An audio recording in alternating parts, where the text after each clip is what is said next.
वालेकुम दोस्तों, मैं Syed Wasi. Welcome back to my channel और उम्मीद करता हूँ कि आप लोग सब खैरियत से होंगे। तो आज का टॉपिक शायद आप लोगों को सुनने में थोड़ा बोरिंग लगे, लेकिन उतना ही क्रिटिकल है ह्यूमन पर्सपेक्टिव के हिसाब से। और इसी बोरिंग टॉपिक को मैं काफ़ी यूनिक एग्जांपल्स लेके आप लोग के लिए थोड़ा इंटरेस्टिंग बनाने की कोशिश कर रहा हूँ। मकसद ये है कि अगर कोई एक इंसान ये टॉपिक समझ गया तो वो एंडलेस लोगों को ये कॉन्सेप्ट सही तरीके से समझा सकता है। तो आखिर ये कोलेस्ट्रॉल है क्या and why should you worry about it. तो पहली चीज़ ये देखिए कि there are two types of cholesterols, one is good and other is bad. मिसाल के तौर पे ये फ़र्ज़ करिए कि अगर आपकी डेली लाइफ में आपको 10 ग्राम्स अगर गुड कोलेस्ट्रॉल चाहिए बॉडी में and 0 grams of bad cholesterol चाहिए, तो आजकल के मौजूदा हालात के हिसाब से we are intaking about 0 grams of good cholesterol and about 100 grams of bad cholesterol in a day.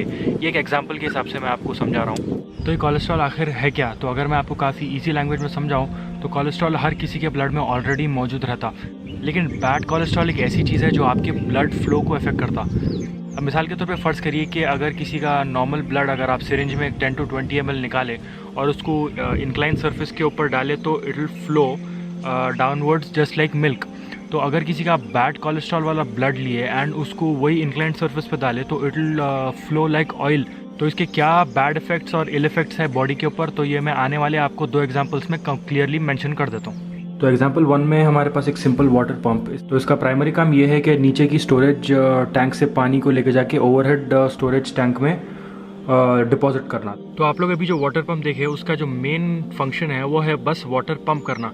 तो अगर आप इसे दूध पंप करना चाहें, मिल्क पंप करना चाहें तो शायद आप पंप कर सकते हैं, लेकिन उससे उसकी एफिशिएंसी थोड़ी कम हो जाती। और अगर आप इसे ऑयल पंप करना चाहें तो मे बी शायद वो पंप ऑयल पंप भी कर दे, लेकिन उससे उसकी एफिशिएंसी और कम हो जाती।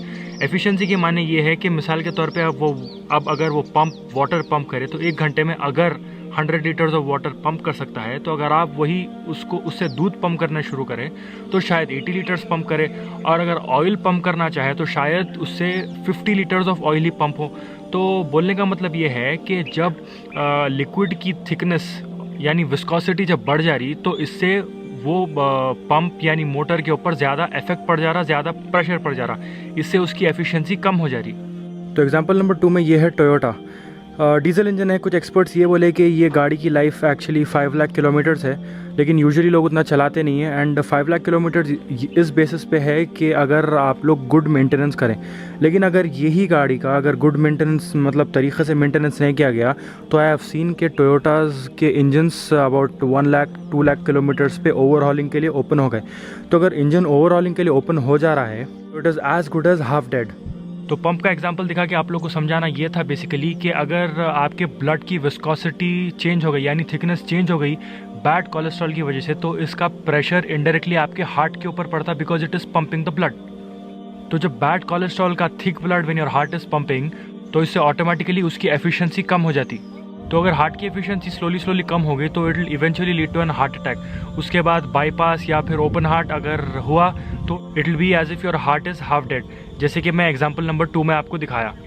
तो फूड्स विथ बैड कोलेस्ट्रॉल की लिस्ट मैं नीचे डिस्क्रिप्शन में दे देता हूँ। एंड मेक श्योर कि अगर आप लोग एक दिन ये बैड कोलेस्ट्रॉल वाले फूड्स खा रहे हैं तो नेक्स्ट डे आप लोग गुड कोलेस्ट्रॉल्स वाले फूड खाइए, सो दैट एटलीस्ट 24 आवर्स में आपकी बॉडी कुछ ना कुछ बैड कोलेस्ट्रॉल आपकी बॉडी से फ्लश आउट कर सके। और एक और स्टोरी थी इस टॉपिक से कनेक्टेड, लेकिन उसको एक डिटेल वीडियो में बना के मैं आपके सामने प्रेजेंट करूँगा।